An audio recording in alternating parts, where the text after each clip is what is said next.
अदृश्य मुकुट। बहुत समय पहले की बात है। काशी के पास एक छोटे से गांव में एक राजा था जिसका नाम राजा हरिश्चंद्र था। उसके पास एक अदृश्य मुकुट था जिसे पहनने वाला अदृश्य हो जाता था। इस मुकुट के कारण राजा की प्रसिद्धि दूर दूर तक फैली हुई थी। राजा हरिश्चंद्र नेक और उदार प्रजा के प्रति सदैव कृपालु रहते थे, लेकिन उनकी एक इच्छा थी कि उनका यह अद्वितीय मुकुट हमेशा सुरक्षित रहे।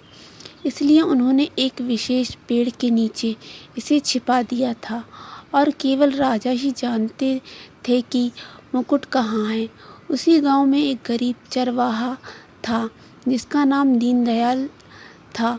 दीनदयाल की इच्छा थी कि काश उसके पास भी पर्याप्त धन दौलत हो तो वह अपने परिवार की बेहतर देखभाल कर सके।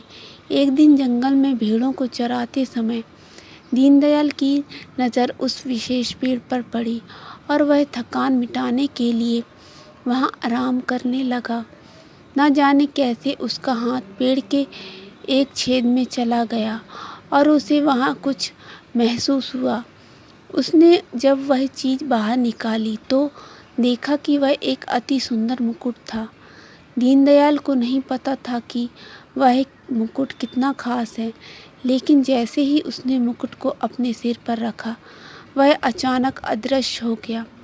वह समझ गया कि यह कोई साधारण मुकुट नहीं है और उसने तय किया कि वह इसका उपयोग अच्छे कामों के लिए करेगा। कई दिनों तक दीनदयाल ने अदृश्य रहकर गांव के लोगों की मदद की। वह चोरों को पकड़ता, गरीबों की सहायता करता और उनके चेहरों पर खुशियाँ बिखेरता। लेकिन उसने अपनी इस खासियत को कभी किसी से प्रकट नहीं किया। लेकिन कहानियों की तरह हकीकत में भी एक मोड़ आता है।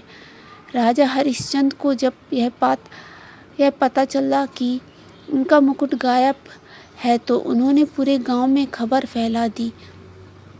उन्होंने सजा के रूप में ऐलान कर दिया, जो कोई भी उसके मुकुट को वापस लाया उसे बड़ा इनाम मिलेगा और जो चोर होगा उसे बड़ा दंड।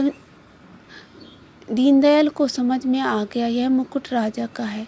दीनदयाल ने यह निर्णय लिया कि वह मुकुट वापस कर देगा, क्योंकि वह नैतिकता और सत्य की राह पर चलने वाला था।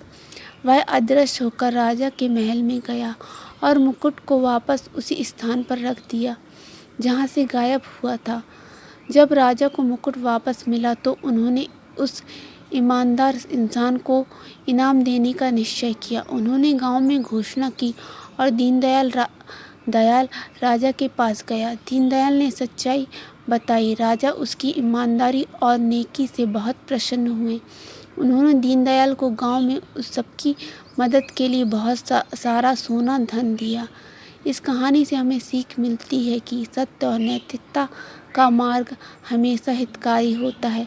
अंततः विजय हमेशा सत्य की होती है।